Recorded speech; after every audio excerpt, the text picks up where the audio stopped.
ಗಾಂಧಿ ಚಿಂತನ ಮಾಲೆ.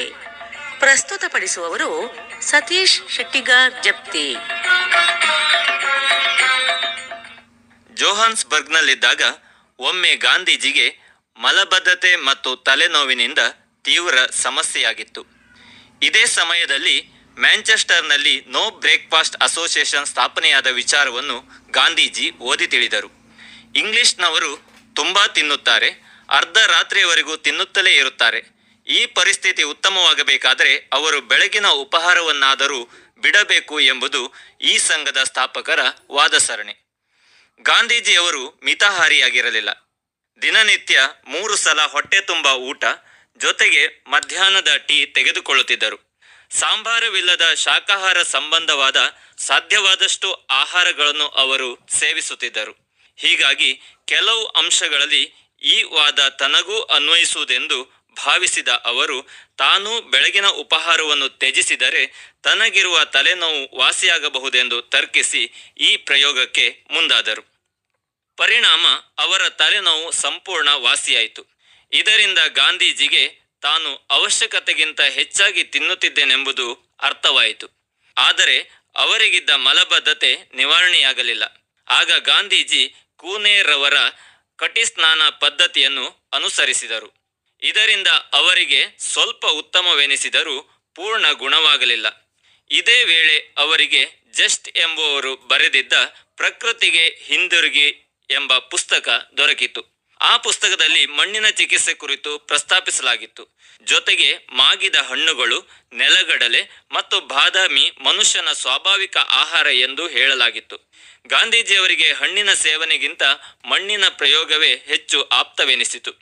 ಶುದ್ಧವಾದ ಮಣ್ಣನ್ನು ತಂದು ನಿಯಮಿತ ಪ್ರಮಾಣದಲ್ಲಿ ನೀರನ್ನು ಬೆರೆಸಿ ಹಿಟ್ಟಿನಂತೆ ಮಾಡಿ ತೆಳುವಾದ ಬಟ್ಟೆಯ ಮೇಲಿಟ್ಟು ರಾತ್ರಿ ಮಲಗುವಾಗ ಹೊಟ್ಟೆಗೆ ಕಟ್ಟಿಕೊಳ್ಳುತ್ತಿದ್ದರು.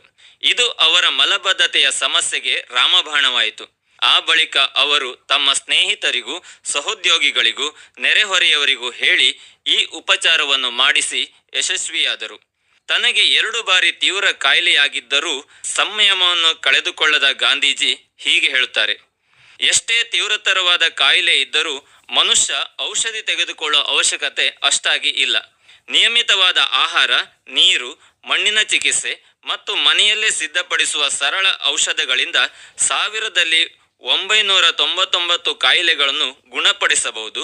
ಸಣ್ಣ ಸಣ್ಣ ಕಾಯಿಲೆಗಳಿಗೆಲ್ಲ ವೈದ್ಯರ ಬಳಿಗೆ ಹೋಗಿ ದೇಹಕ್ಕೆ ಸಸ್ಯ ಸಂಬಂಧವಾದ ಅಥವಾ ಭೂ ಸಂಬಂಧವಾದ ಔಷಧಗಳನ್ನು ತುಂಬಿಕೊಳ್ಳುವುದರಿಂದ ಮನುಷ್ಯ ತನ್ನ ಆಯಸ್ಸನ್ನು ಕಡಿಮೆ ಮಾಡಿಕೊಳ್ಳುವುದಲ್ಲದೆ ತನ್ನ ದೇಹದ ಯಜಮಾನನಾಗುವ ಸಂಯಮವನ್ನು ಕಳೆದುಕೊಂಡು ಅದರ ಗುಲಾಮನಾಗಿ ಮನುಷ್ಯತ್ವವನ್ನೇ ಕಳೆದುಕೊಳ್ಳುತ್ತಾನೆ. ಗಾಂಧೀಜಿ ತಾವೇ ರೋಗದಿಂದ ಬಳಲುತ್ತಾ ಹೀಗೆ ಬರೆದಿರುವುದರಿಂದ ಯಾರೂ ಈ ವಿಚಾರವನ್ನು ಅವಗಣನೆ ಮಾಡಬಾರದು ಎಂಬುದು ಅವರ ಮನವಿ.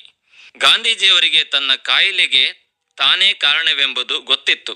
ಹೀಗಾಗಿ ಅವರು ತಾಳ್ಮೆಗೆಡದೆ ಔಷಧ ಕುಡಿಯುವ ಆಸೆಯನ್ನು ಜಯಿಸಿದರು.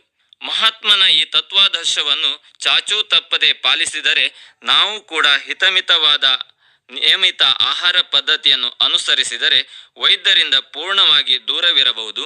ಚಿಕ್ಕ ಪುಟ್ಟ ಆರೋಗ್ಯ ಸಮಸ್ಯೆಗಳಿಗೂ ವೈದ್ಯರನ್ನು ಕಾಣುವ ಅನಿವಾರ್ಯತೆಯನ್ನು ತಪ್ಪಿಸಬಹುದು.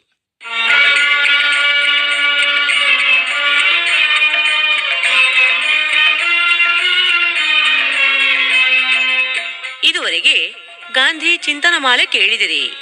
ಪ್ರಸ್ತುತಪಡಿಸಿದವರು ಸತೀಶ್ ಶೆಟ್ಟಿಗಾರ್ ಜಪ್ತಿ.